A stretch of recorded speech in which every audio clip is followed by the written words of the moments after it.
Olá, boa noite. Estamos de volta com o Conexão Reconvexo em mais uma segunda-feira incrível, segunda-feira especial, né? Hoje é Dia dos Namorados. Prazer estarmos com vocês numa data tão romântica, tão querida. Esperamos que vocês, nesse momento, possam também se apaixonar por essa causa, qual nós estamos totalmente envolvidos, que é a divulgação da neuropatia óptica hereditária de Leber, a Lyon. Além da divulgação, também o compartilhamento de informações qualificadas a respeito de possíveis tratamentos, de pesquisas, do andamento dessa doença rara no mundo e principalmente no Brasil, de como estamos conseguindo levar o nome da Lyon para esferas que muitas vezes ainda não tinham nem ouvido falar. Então, esfera política, no legislativo, nos municípios onde nós temos pessoas do grupo que são afetadas pela Lyon e vem fazendo essa provocação para os vereadores, para os seus deputados estaduais, para pensarem em como nós podemos levar os direitos, né, a garantia de direitos das pessoas afetadas pela neuropatia óptica hereditária de Leber, levar a sério os direitos, porque é um impacto na vida das pessoas quando esse desafio se apresenta. E o Conexão Reconvexo é esse espaço de diálogos sobre desafios vivenciados pela pessoa com deficiência no seu dia a dia. É um registro, né, uma oportunidade de registro das experiências de superação. Nosso canal está repleto de experiências de superações, de pessoas incríveis que vocês poderão acompanhar aí maratonando um pouquinho o nosso canal e o compartilhamento de dicas, de recomendações para a qualidade de vida, lembrando sempre, reforçando sempre, o alcance de direitos é realmente o coração de todo o nosso trabalho. E hoje nós temos um apaixonado como entrevistado, um apaixonado pela oftalmologia, um apaixonado pela neurooftalmologia, uma das profissões mais raras do Brasil e que faz tanta falta na grande maioria de municípios brasileiros, não conhecem, nunca estiveram na presença de um neurooftalmologista. E nós temos a honra de receber o primeiro neurooftalmologista de Sergipe aqui no nosso querido canal, que é o Dr. Vitor Joaquim Fontes, formado pela USP, pela Unifesp, pela Universidade Federal de Sergipe. É o nosso convidado a discutir essa união entre a neurologia e a oftalmologia, principalmente no atendimento e na busca de soluções para patologias oculares raras, como é a Lyon. Doutor Vitor, boa noite, seja muito bem-vindo. Já lhe passo a fala. Primeiro, vou deixar aqui os nossos colegas dar uma boa noite. O Pedro, que está na tela, a Fernanda está na tela, o Alexandre teve uma queda de internet, mas daqui a pouco ele volta e ele dá a saudação. E aí nós vamos perguntar muito para você, além de sermos eternamente gratos e gratos, né, por sua generosidade de estar conosco. Fernanda, sua palavra, na sequência Pedro, e vamos bater papo com o Dr. Vitor. Olá, doutor, boa noite Valéria, boa noite Pedro. Eu agradeço também o senhor ter aceitado o nosso convite e é maravilhoso saber que mais um estado, mais uma capital está ganhando um neurooftalmo. Realmente é difícil encontrar esse profissional. Uma neurologista aqui de Cuiabá falou que os neurooftalmos eles trabalham onde ninguém quer trabalhar, é naquele limbo ali entre o olho e o cérebro, né? Então eu fico muito feliz. Eu tive que sair de Cuiabá, né, para procurar, que é uma capital aqui no estado, não tem neurooftalmo, então eu fico muito feliz que o pessoal de Sergipe está tendo essa oportunidade. É isso aí, boa noite a todos, Valéria, Fernanda, Dr. Vitor, muito obrigado por ter aceitado estar conosco aqui. É um prazer para nós ter o senhor aqui, né, e contribuir com essa disseminação aí do conhecimento que é tão importante. A neurooftalmologia, que é uma área, infelizmente, ainda tão desconhecida no Brasil e que precisa ser mais conhecida, é um dos nossos trabalhos enquanto instituto, né, divulgar essa área da medicina para as pessoas que têm Lyon, que precisam, porque muita gente, doutor, passa, obviamente, né, que o senhor conhece essa realidade, passa muito tempo se debatendo, né, de oftalmo em oftalmo, até que alguém recomenda que tem que ir para o neurooftalmo para fazer o teste genético, para poder avaliar melhor o nervo óptico e a pessoa chegar a um diagnóstico. Então, ter o senhor aqui com a gente hoje é incrível e é mais um avanço que a gente está dando aqui. Muito obrigado, boa noite a todos e vamos lá. Fernanda, fica com a primeira pergunta, Fernanda, que ela estava aqui nos bastidores, né, doutor, querendo perguntar, voltou me segurando. Fernanda, ela é jornalista, doutor Vitor, e é uma pessoa que contribui muito conosco na formação das lives, na formação de comunicação com o público externo, uma pessoa brilhante, que a gente tem a felicidade de estar aqui no nosso time. Então, Fernanda, por favor, doutor Vitor, é todo seu, pode perguntar. Doutor, eu fui acometida em 2019, em maio. Foi assim, de uma hora para outra, né? Tem gente que fala que tem médico, tem outras pessoas que relatam que a visão vai piorando, né? Mas a minha, assim, eu não notei, né? De maneira nenhuma. Eu estava lendo um livro na época, eu tinha retomado a leitura, então eu não estava vendo realmente essa mudança, né? Foi muito difícil o diagnóstico, porque aqui em Cuiabá não tem neurooftalmo, e a gente já estava gastando muito com os exames, com médicos, então eu não queria ir para alguma outra cidade. E pelo fato de eu ser mulher, né, já ter passado os 35 na época, ninguém desconfiava, né, disso, do diagnóstico. Então eu gostaria de saber do senhor, você falou que já teve alguns pacientes com NOM, como é que funciona, como é que esses pacientes chegam até o senhor? Eles rodam muito? E tem mulheres, doutor? Como é que é o acometimento de mulheres onde o senhor já trabalhou? Bom, primeiro, boa noite, muito obrigado pelo convite. É uma honra fazer parte dessa live, fazer parte dessa ONG. Bom, Fernanda, quando a gente tem a neurooftalmo como uma área, a gente tem muito mais um papel de diagnóstico do que um papel terapêutico. Muitas vezes as doenças elas chegam primeiro na oftalmologia geral, que muitas vezes ele não tem o feeling, não consegue raciocinar direito para chegar no diagnóstico.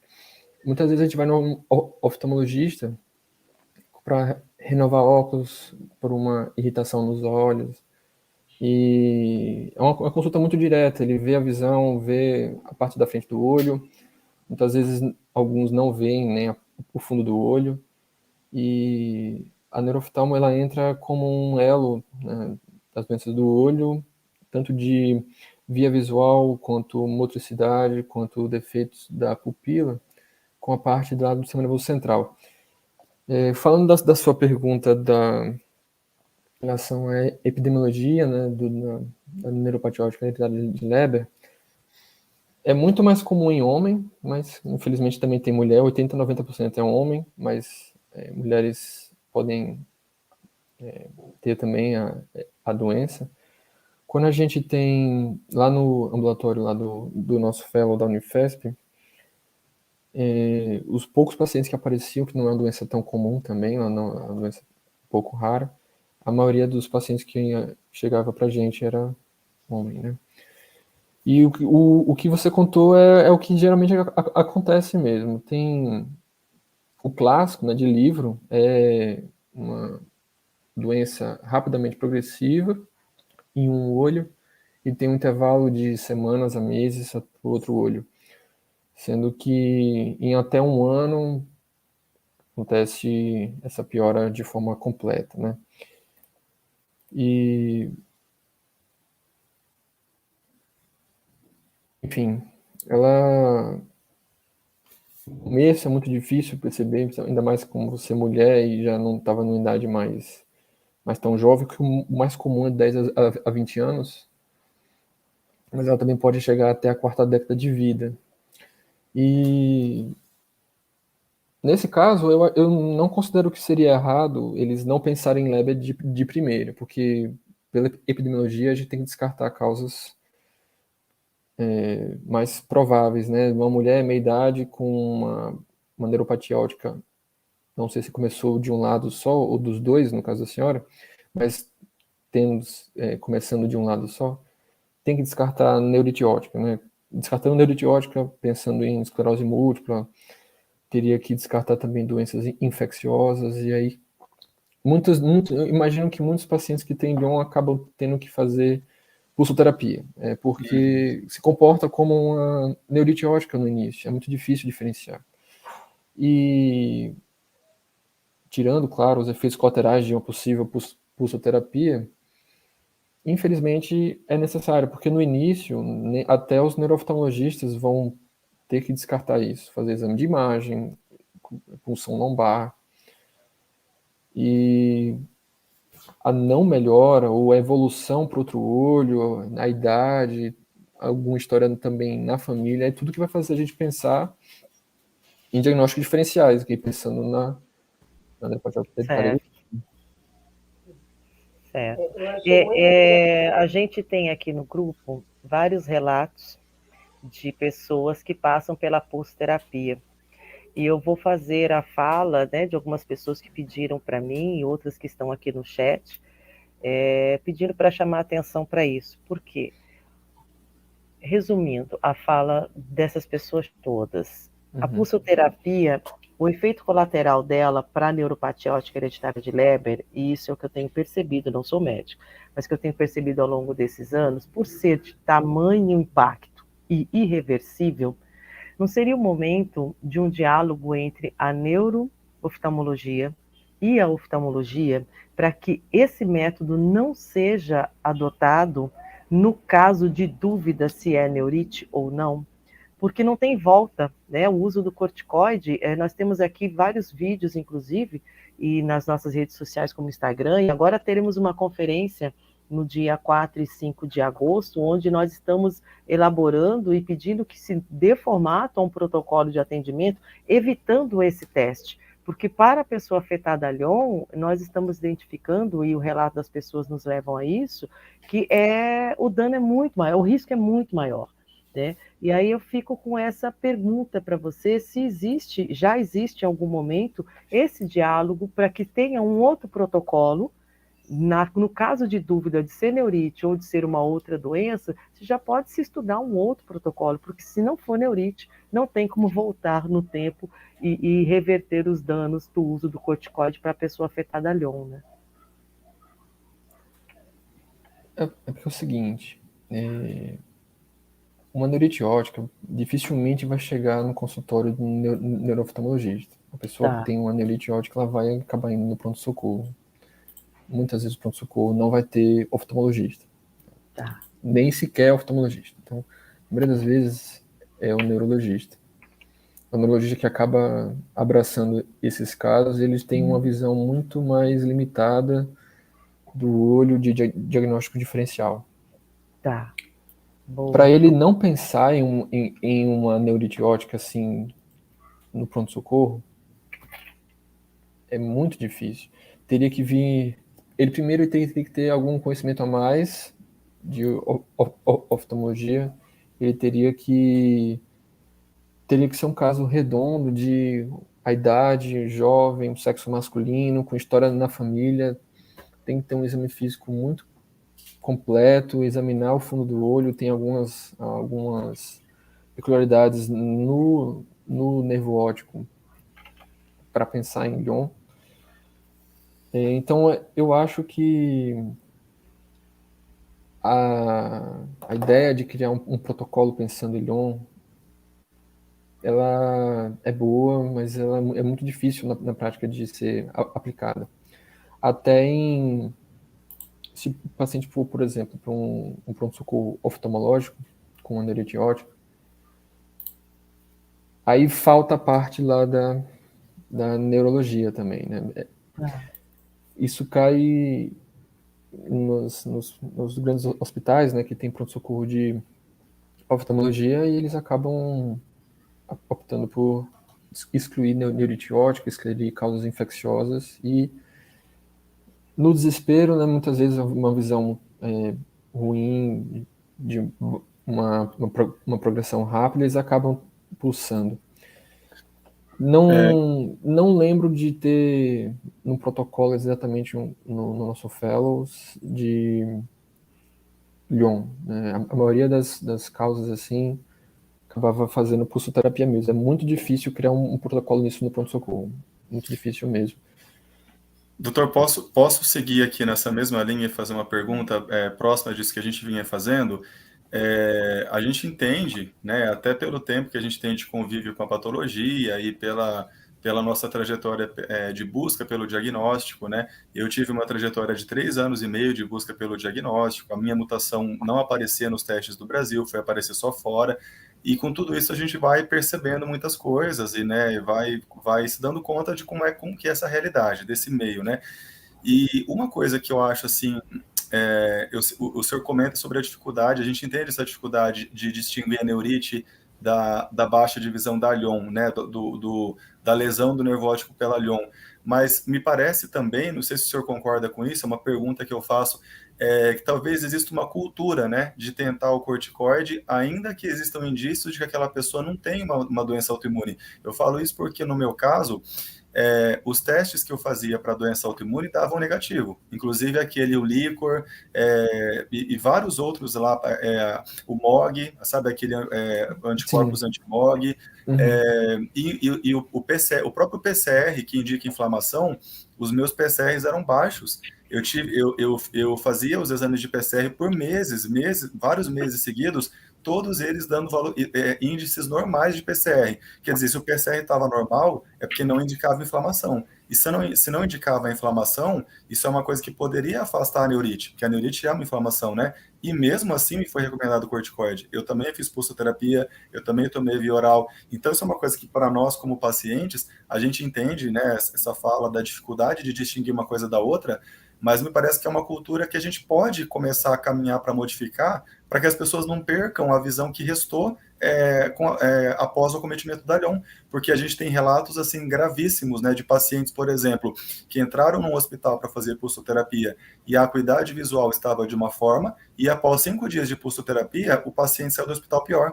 Quer dizer, os radicais livres que o corticoide libera, sendo eles prejudiciais para a função mitocondrial, me parece grave isso ser uma medida assim indicada de maneira tão, né, tão facilmente, né, tão fácil. Claro que a gente entende também que há uma preocupação do médico, isso a gente tem que, obviamente, sabe e reconhece, porque se for uma neurite de doença autoimune ou de outra causa, ela tem que ser tratada rápido, e aí o corticoide é indicado, né? A gente sabe disso também. Uhum.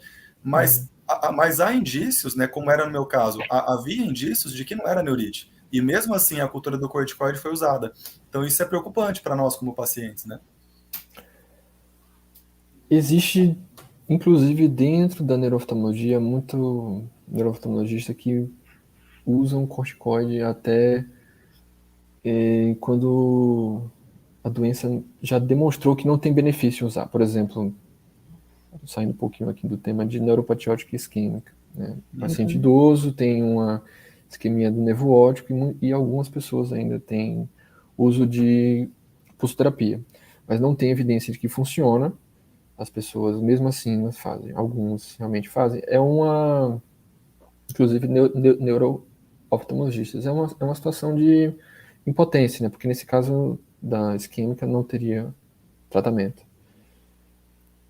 Realmente é algo que precisa mudar, mas acredito que isso pode mudar com o tempo. Nós, no Brasil hoje, temos muito poucos lugares que têm no programa de residência médica em oftalmologia o conteúdo de neurooftalmo. Então, a maioria dos oftalmologistas, eles não aprendem neurooftalmologia no fellow. Eles acabam aprendendo, claro, por conta própria, porque eles precisam fazer a prova de título muitas vezes. Mas eles não têm muito contato com o paciente que tem uma doença neurooftalmológica. Isso pode mudar se não me engano, no ano passado foi criada a Associação Brasileira de Neurooftalmologia, assim como tem da Sociedade Brasileira de Glaucoma, de retina in vitro, etc. Então, o interesse dessa associação é expandir o conhecimento de neurooftalmo nos programas de residência médica. Excelente. E diante disso que a gente está falando, eu acho que seria, é uma das nossas lutas enquanto instituto, seria extremamente proveitoso, né, que os oftalmos gerais, os oftalmos clínicos, tivessem o mínimo, né, como o senhor falou, o básico do conhecimento em neurooftalmologia, para poder cogitar, né, quando eles estiverem diante de um paciente que chega com um quadro de baixa de visão súbita, indolor, que pode indicar uma neuropatologia, ou ainda que não uma neuropatologia, mas que pode indicar uma doença rara visual, né? Além da Lyon, né? Uma retinose, uma síndrome de Wolfram, uma síndrome de Usher, uma distrofia de cones e bastonetes, essas outras, né?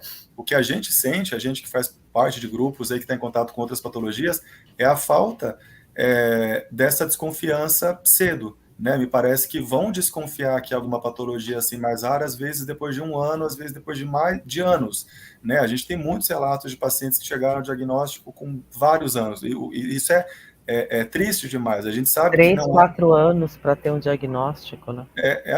assim, a gente sabe que não é fácil. Nós sabemos que até para o lado para quem está do lado clínico, né, para quem está do lado do profissional médico, a gente sabe que é uma realidade desafiadora também para a classe médica.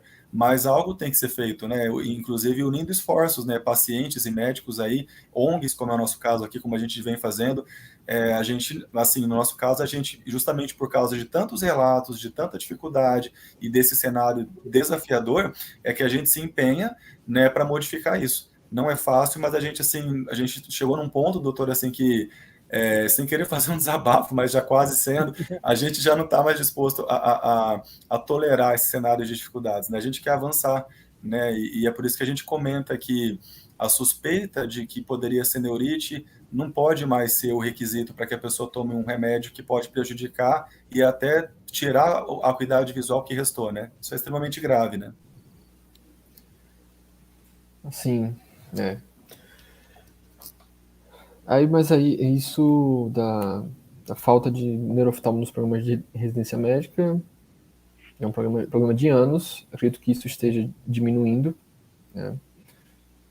Tem, com essa associação que eu mencionei, infelizmente, por enquanto, para o país todo é muito difícil mudar o protocolo de todo mundo, de todo lugar que tem residência médica. Inclusive porque com o avanço, né, dos cursos de medicina, também apareceram alguns outros cursos de residência médica e especialização, e o controle disso, a fiscalização ainda é muito pequeno. Tem vários lugares de residência médica que tem muitas faltas em vários setores da oftalmologia, neurooftalmo eu acho que é o mais grave delas, mas eu acredito que o Conselho Brasileiro de Oftalmologia, ele muitas vezes tenta ajudar nesse quesito, mas provavelmente a atuação dele ainda é um pouco limitada. Eles têm um forte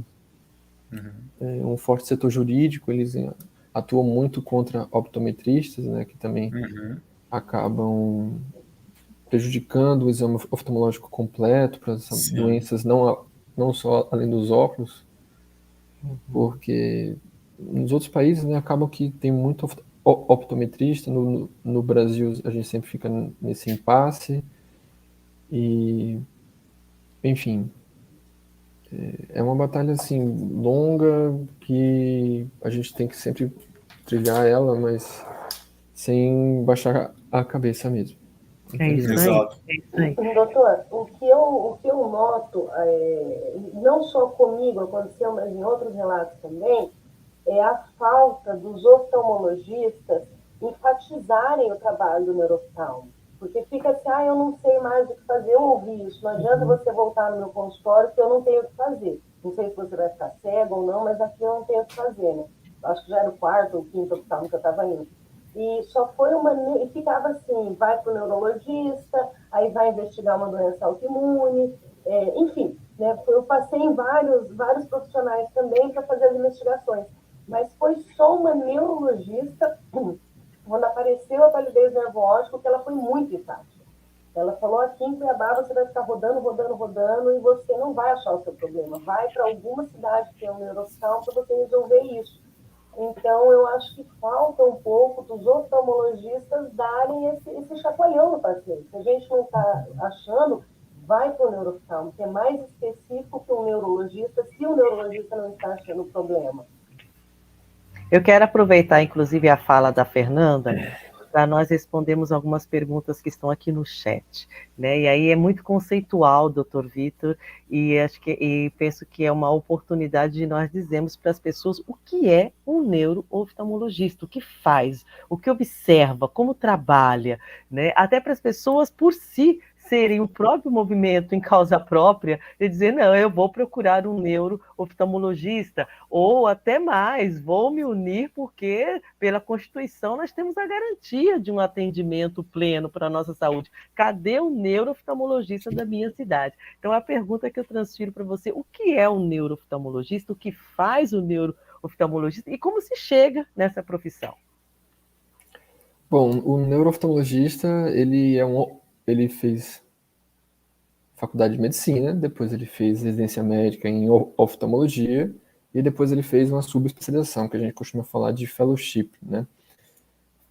Na neurooftalmologia, a gente estuda as doenças da via visual, né? O nervo óptico, passando pelo trato, quiasma, chegando no tálamo, chegando até o córtex visual, e as doenças da motricidade ocular, os nistagmos, as paralisias de nervos cranianos, miastenia graves, doenças que mexem com o movimento dos olhos, né?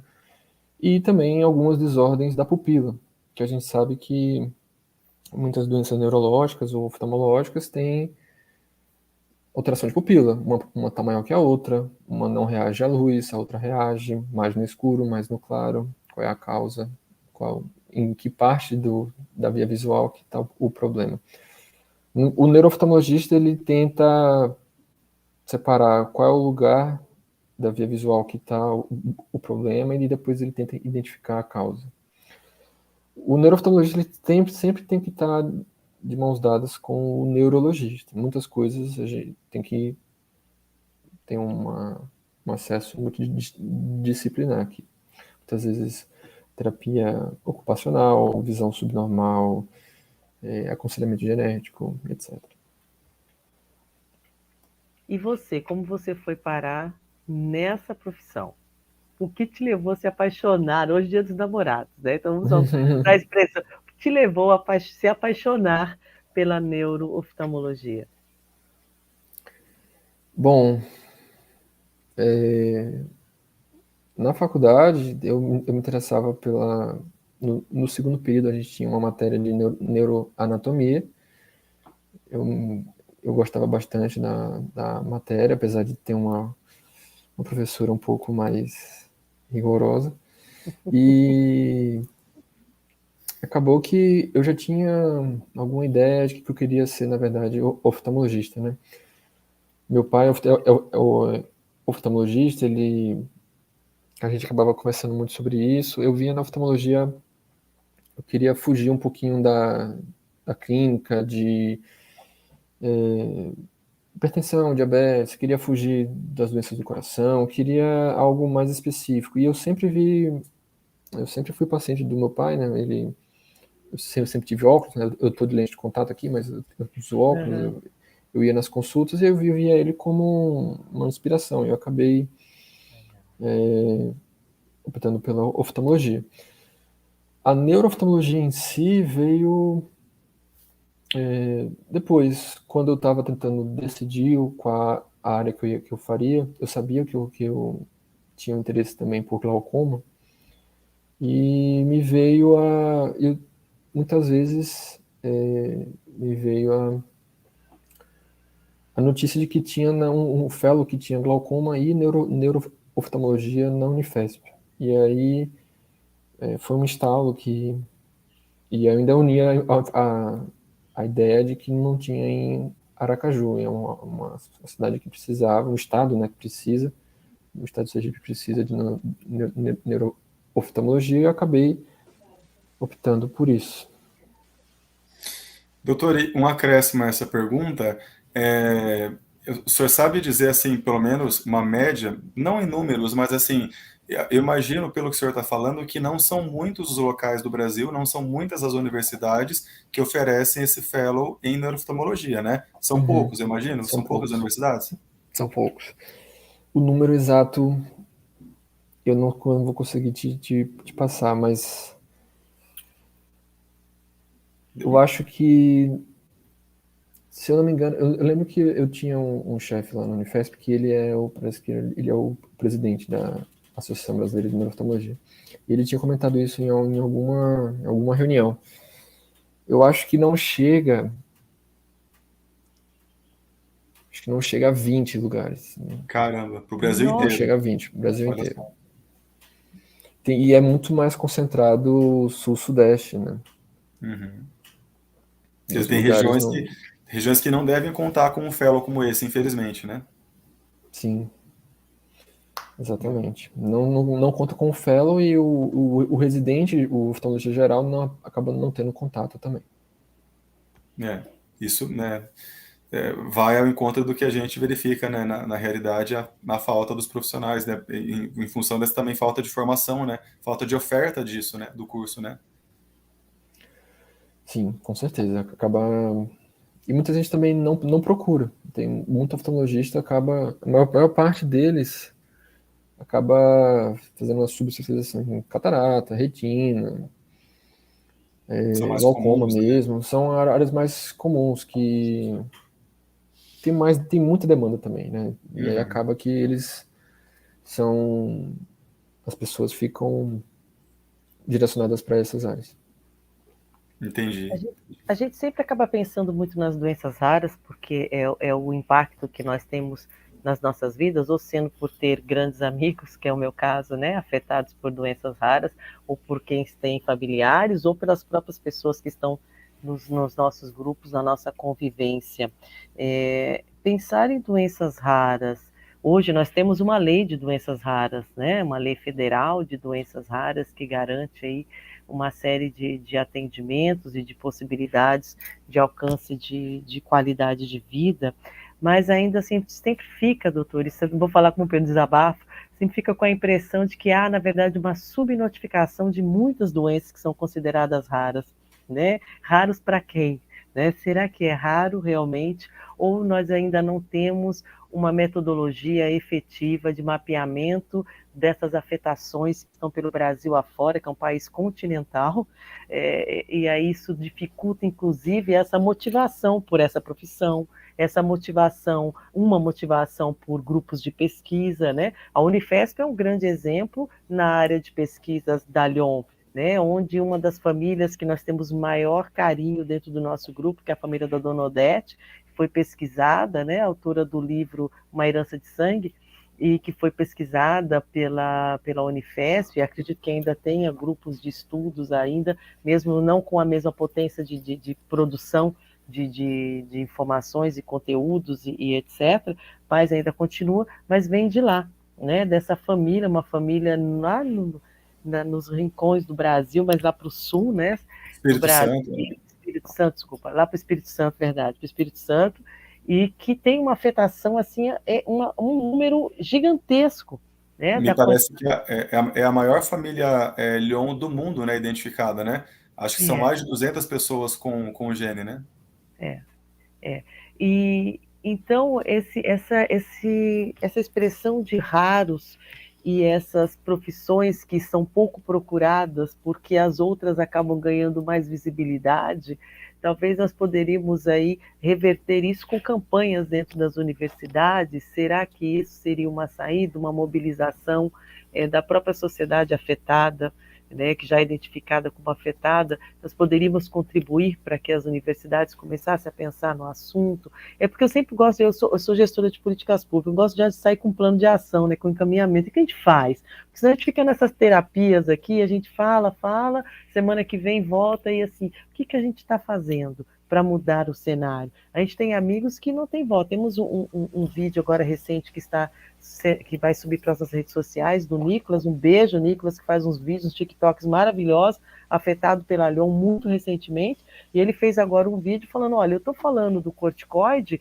não adianta para mim mais, mas que as pessoas não passem mais por isso, né? Então, essa é também a intenção, essa solidariedade com uma dor que pode ser evitada. E aí fica a minha sugestão e a mesma minha provocação para você nos ajudar a pensar em algum plano de ação para a gente levar isso mais assim, com mais potência para frente. Para estimular a pesquisa, né, em doenças raras, tem que ter investimento. Acho que o Brasil tem sofrido muitos cortes de investimento em pesquisa nos últimos anos, que bem diferente, né? Os Estados Unidos tem muita pesquisa na Europa, mas o Brasil realmente o pesquisador ele não tem um estímulo, ele não. Acho que a maior questão aqui é financeira mesmo. A gente pode até fazer campanha nas universidades para o médico, ou nos programas de residência médica para tentar estimular o interesse pela neurooftalmologia, mas tem que ter centro que tenha neurooftalmologista, que tenha linhas de pesquisa na área, e isso exige dinheiro, né? O país ele tem uma grande população dele dependendo do SUS. O SUS tem muitas qualidades, mas nessa questão ele ainda tem algumas falhas. E Doutor, para vai lá, Fer, vai lá, reforçar, vai lá. tá. É importante a gente falar a respeito disso, Pedro, porque esse assunto de como melhorar isso sempre é recorrente, né, nos bastidores ou nas lives, principalmente nos bastidores. E algo que é muito recorrente, vale a gente falar sobre isso, para valorizar as pesquisas, várias e várias pessoas aqui do nosso grupo de WhatsApp foram diagnosticadas por meio de pesquisas em universidades públicas e, Isso. inclusive, com parcerias internacionais. O Pedro também, né, Pedro? O seu diagnóstico veio por meio de um grupo de pesquisa. Então, Foi, assim, uma pena foi. a gente vê que as pesquisas são tão pouco valorizadas no nosso país. E a gente precisa mudar esse quadro, sejam nós, pacientes afetados, sejam as universidades, sejam os profissionais, tem que haver uma mobilização nesse sentido. Fala, Pedro. Não, eu acho que tudo isso, obviamente, é importantíssimo, né? Investimento em pesquisa sempre vai ser importante. Um país só pode avançar investindo em pesquisa e ciência, né? Mas um comentário que eu gostaria também de colocar para o doutor e saber a sua opinião, por favor. Eu penso que talvez seria uma coisa mais simples, mas eu não sei como que é isso para o profissional no dia a dia. Se houvesse um estímulo, né, para que os oftalmos gerais tivessem a dupla formação, a de neurooftalmologia e uma outra, já não seria um passo a mais? Porque a gente sabe que tem neurooftalmologistas que eles são neurooftalmo, mas eles também operam, eles também fazem catarata, fazem outras coisas, e aí já é uma forma de você expandir, né? O médico não precisaria ficar só na neurooftalmo, ele poderia, até porque a gente sabe que são casos mais raros, e até porque, obviamente, o profissional pensa do ponto de vista, né, da carreira dele, financeiro e tudo mais. Mas, assim, o estímulo à procura pelas duas, por áreas conjugadas, neurooftalmo e mais alguma coisa, não é uma forma de expandir isso também? Sim, com certeza. Inclusive, eu sou um exemplo, né? Eu faço glaucoma e neuroftalmo. Eu faço cirurgias também, Sim. da parte de glaucoma. E é uma forma, assim, de incentivar. Hoje, mesmo não tendo um curso de subespecialização conjugado, muita gente já faz isso por conta própria, ao mesmo tempo, ou um depois do outro. Catarata glaucoma, Uhum. córnea e catarata, retina, catarata, enfim. Geralmente envolve catarata, mas a questão da neurooftalmo, que tem assim um curso conjugado, eu também não sou um grande pesquisador dos fellows que tem no Brasil, mas eu sei o exemplo da Unifesp, que tem glaucoma e neurooftalmo. Tem a parte de glaucoma sozinha, tem a parte de glaucoma e catarata, tem a parte de neurooftalmo sozinha. Incentiva, claro, Uhum. mas para isso tem que ter no SUS um neurooftalmologista trabalhando para o hospital, trabalhando, no caso, para o centro universitário, que tenha a formação de neurooftalmologia. Então, para ensinar para o fellow.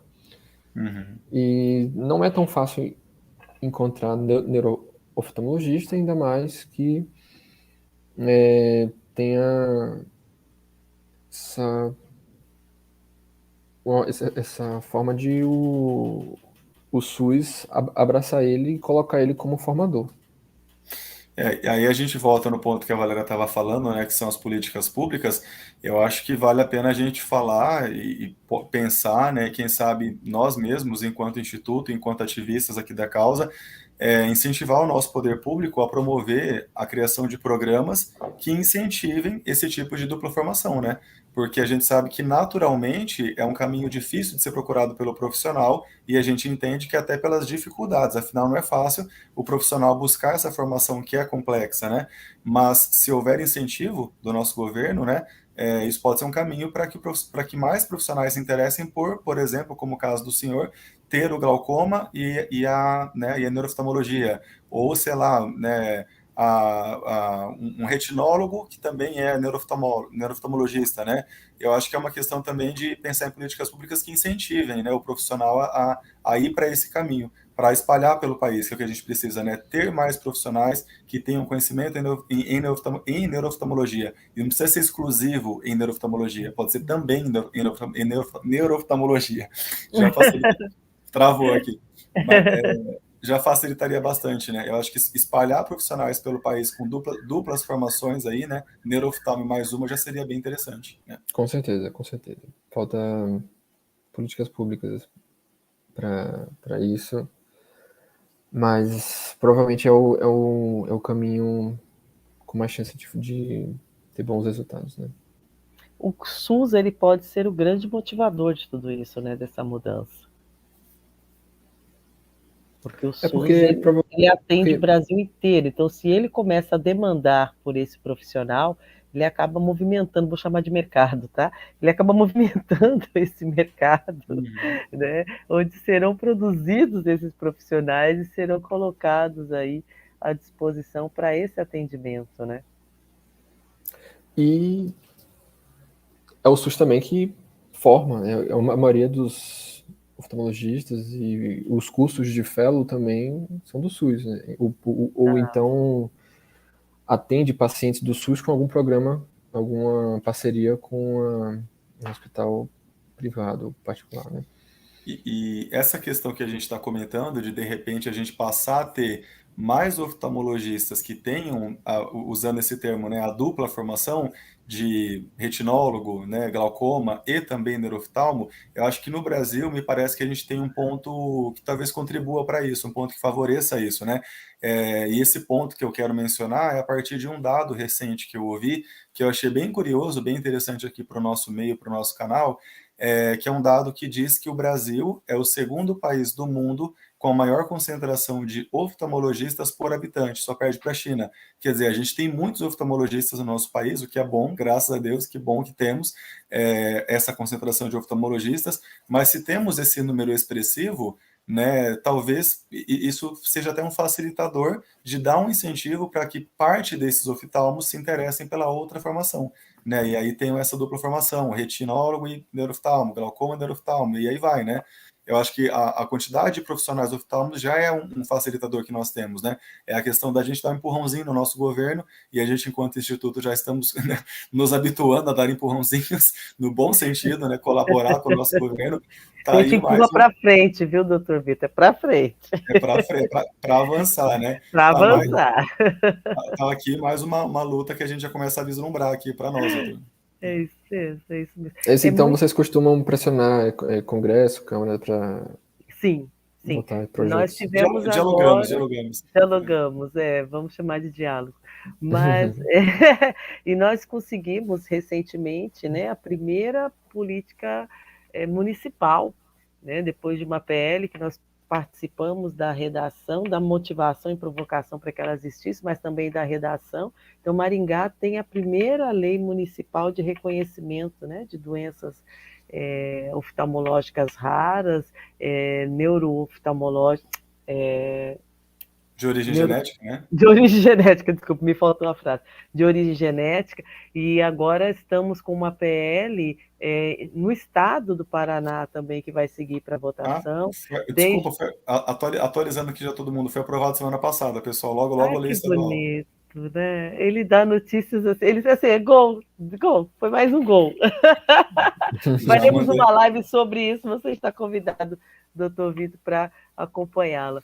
Então, nós temos duas, E temos uma terceira que está no Congresso Nacional, que é um Dia Nacional de Conscientização da Neuropatia Óptica Hereditária de Leber. Na verdade, ela foi a primeira e essas outras vieram depois, mas como a vida, como diz um antigo professor meu, acontece são nos municípios e nos estados, né? A federação é algo mais abstrato, então às vezes demora um pouco mais de sair do nacional e os municipais e estaduais vão saindo primeiro, mas são provocações, sim, que nós fazemos e é importante porque cada vez que nós temos oportunidade de falar sobre o trabalho e falar sobre a afetação na vida das pessoas, nós encontramos assim centenas que nunca ouviram falar, mesmo sendo médicos ou mesmo sendo gestores de saúde, né, sendo muitas vezes coordenadores de cursos, nunca ouviram falar da neuropatia óptica hereditária de Leber. Então, um dos nossos grandes trabalhos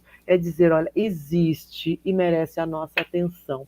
E você estar aqui conosco e estar principalmente em Sergipe, né, prestando esse atendimento, o Wendel é o seu abraço, Wendel, um beijo, querido, sempre nos indica pessoas magníficas para as lives, ele está sempre muito atento, ele é praticamente nosso auxiliar aí na curadoria da formação dos temas e da geração de conteúdo. Então, muito obrigada, Wendel. Então, você tem hoje o Wendel, né, nas suas mãos, está atendendo o Wendel, e muito, muito bem, porque você está sendo muito bem elogiado cada consulta que ele passa com você, por isso nos despertou o interesse de convidá-lo para lhe dizer, né, seja bem-vindo em Sergipe, é sua terra, mas como profissional, seja bem-vindo em Sergipe, que seu trabalho seja realmente grandioso, que faça muita diferença na vida das pessoas, saibam que muita gente parou de procurar, e agora sabendo que tem um médico lá, elas vão voltar a ter esperança, né? E a medicina tem que andar de mão dada com a esperança,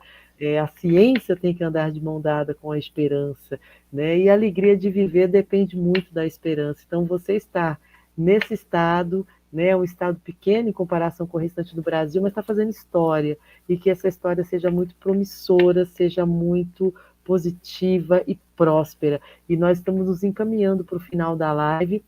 Vou devolver todos aqui na tela ao mesmo tempo, para podermos aí, daí eu já dei aqui as minhas considerações, minha gratidão, vou deixar para a Fernanda, para o Pedro fazer as considerações e encerramos a live com a sua fala e falando principalmente sobre a importância de procurar um neurooftalmo, de exigir que um neurooftalmologista esteja na sua cidade. Isso faz bem para a saúde, vamos dizer assim. São muitas palavras, né? Muito obrigado por todo o carinho. Eu só queria acrescentar mais uma coisa ainda. Pois não. Pode ser que eu tenha voltado primeiro, mas tem outro neurooftalmologista aracajuano que terminou até um ano antes de mim, só que ele ainda não voltou. Ele vai voltar. Ele está um tempo fora. Já recebo pra vocês nosso lembrarem aí que ele vai ser meu parceiro nos casos de neurooftalmo em Aracaju. Qual o nome dele? Vamos mandar um abraço. Dele é Marcos Guerreiro, Marcos com U. Marcos Guerreiro, Marcos estamos Guerreiro. aguardando no Brasil com Ele todo também carinho. fez glaucoma neurooftalmo no mesmo lugar que eu. Ele foi meu amigo, a gente convivia muito, né, durante o fellow, e estou esperando ele também voltar para a gente trabalhar junto. É isso aí. Fernanda, suas considerações. Nossa alegria é dupla. Essa live é maravilhosa, né? Vem umas novidades boas assim no meio da conversa. A lei que foi aprovada no estado do Paraná. Teremos 2 neurooftalmologistas em breve, trabalhando juntos, unindo forças. Gente, que alegria, estou comemorando. É verdade. Bom, eu agradeço, doutor Vitor, com muita alegria, como disse a Valéria. É muito interessante a gente saber dessas notícias e a live de hoje foi muito enriquecedora. O senhor falou sobre o trabalho de um neurooftalmo e a importância desse trabalho, né? E dentre outras coisas, outras várias coisas que nós conversamos aqui, mas essa questão do que faz o neurooftalmo, esse esclarecimento, para quem assistiu os nossos vídeos mesmo depois, pode dar aquele estalo, né? Falar, não, se ninguém está me mandando ir, então eu vou por conta própria, né? Bom, eu agradeço aqui, eu convido todas as pessoas que estão nos assistindo a maratonarem o nosso canal, que também tem muita informação de qualidade. Boa noite e até semana que vem. Pessoal, boa noite. Dr. Vitor, muito obrigado aí por estar conosco, muito esclarecedor, muito importante isso. Fico feliz de saber que agora o Sergipe, que me parece, né, que em extensão territorial é o menor estado do Brasil, terá 2 neuro-oftalmologistas, enquanto tem estados aí que são bem maiores e não tem nenhum, infelizmente, que o Sergipe sirva de inspiração. Fico feliz por mais um motivo que eu gostaria de mencionar agora aqui, que é familiar e afetivo, pelo fato de meu avô materno ser sergipano, então eu fico feliz por consequência de saber que essa terra agora vai estar melhor preparada para atender as pessoas que passam por esse desafio da Lyon. Então, obrigado a todos, obrigado, doutor, Valéria, Fernanda, boa noite e até a próxima, pessoal. E a fala é sua, doutor Vitor. Mais uma vez, obrigado pela sua presença aqui conosco. Pô, muito obrigado. Foi uma grande honra fazer parte dessa live. Eu tenho muito pouco tempo ainda de atuação em Aracaju, mas espero que eu possa ajudar o máximo de pessoas que procurem, que tenham necessidade de um atendimento neuro-oftalmológico. Eu vou estar sempre à disposição de vocês. Muito obrigada, recebo o nosso abraço. O público aqui no chat também está dizendo: olha, gratidão, sucesso, parabéns, que maravilha, seja bem-vindo e conte conosco. Conte com o Instituto Lyon Reconvexo por o que for necessário. Você está convidado a estar conosco no canal sempre que for possível para a sua agenda, porque Sergipe é o menor estado do Brasil, mas tem muita gente demandando o seu trabalho, que nós já sabemos. Mas sempre que tiver uma oportunidade, quiser gravar um vídeo, quiser subir um vídeo no canal, o canal está à sua disposição. Tudo que é transmitido com qualidade, com informação segura, baseado em ciência, esse canal está de portas abertas para a gente subir e compartilhar com os nossos acompanhadores, né, desse trabalho que é o Instituto Lyon Reconvexo e dessa causa que é extremamente nobre. São as doenças raras, é a pessoa com deficiência, é a motivação para continuar a vida, e a gente deixa aqui o nosso abraço, nossa gratidão, e dizemos, semana que vem estaremos de volta com mais um Conexão Reconvexo. Vocês estão convidados e convidadas a participar conosco e também a sugerir, assim como o Wendel faz isso com maestria, né? O Wendel já pediu gol várias vezes, já indicou mais de 6, de 9, pediu gol, pediu música, né? Como se diz, 3 gols pede música, o Wendel está pedindo música até, porque ele sempre tem indicações muito boas, que são golaços, assim, nas nossas lives e na nossa oportunidade de alcançar novos conhecimentos.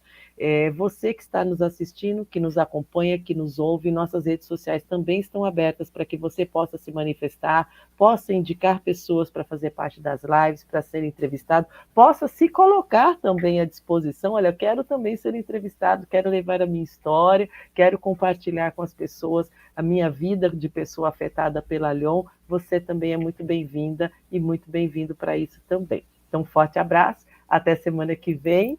E se prepare, conferência 4 e 5 de agosto em Maringá, Conferência Lyon, Conferência Internacional Lyon Brasil. 2 dias, sexta-feira com uma mesa de discussão incrível, inclusive vamos discutir protocolos, doutor Vitor, e o sábado, o dia todo, discutindo, aprendendo, tendo aulas, tendo manifestações artísticas, tendo apresentações de arte e de tecnologia. Fique atento nas redes sociais, logo estaremos abertos com os links de inscrição. Um abraço e até mais. Tchau, Tchau, pessoal. Tchau, gente.